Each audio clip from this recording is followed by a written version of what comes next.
Salut à tous, l'information de la semaine concernant Pharao, si vous l'avez loupé, nous vient directement de Creative Assembly qui nous confirme ici officiellement qu'ils sont loin d'avoir jeté l'éponge en ce qui concerne le développement de Pharao. Première information donc, oui, il va y avoir du contenu supplémentaire et gratuit qui arrivera dans un avenir plus ou moins proche, car comme pour les DLC de Warhammer Total War 3, on sent l'envie de pas louper le lancement de contenu et de prendre le temps de terminer et peaufiner tout ça avant la sortie officielle. Donc c'est plutôt une bonne nouvelle pour ceux qui apprécient cette partie historique jouable sur un Total War, puisqu'on pouvait aussi s'attendre très honnêtement à un arrêt du développement du jeu, étant donné la période difficile que traverse Creative Assembly. Ensuite, ce qui peut surprendre sur le papier, c'est la quantité de contenu une fois de plus gratuit. Creative Assembly prévoit d'ajouter des extensions de cartes assez conséquentes, comme la Mésopotamie, mais aussi la mer Égée. Il parle plus précisément d'ajouter comme culture jouable Babylone, Assyrie, Mycène et Troie, avec de nouvelles mécaniques, la mécanique de dynastie qui ajoute la mortalité des leaders et le système de succession pour donner plus de profondeur à la version initiale du jeu. Mais alors tout ça, ça donnerait quoi en bataille? Ici aussi, ils annoncent déjà pas moins de 80 nouvelles unités pour les factions mésopotamiennes, ainsi que 70 unités retravaillées de Total War Troy pour les factions de la mer Égée. Enfin, sur le plan de la communication, elle va reprendre après une accalmie et nous devrions en savoir plus dans les semaines à venir. Cela sera sous forme de conversations sur différents sujets, leur objectif étant de clarifier le contenu prévu avant le lancement de la mise à jour et d'avoir aussi le ressenti des joueurs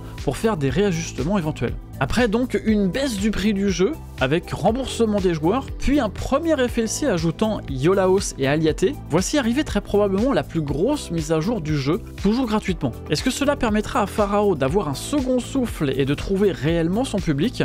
L'avenir nous le dira, mais ce qui est déjà certain, c'est qu'on ne peut pas nier le fait qu'il s'agit de contenu conséquent qui va modifier en profondeur notre expérience du jeu de base, mais encore une fois, à voir comment tout cela fonctionnera ensemble. Alors à très bientôt, et bonne bataille à vous!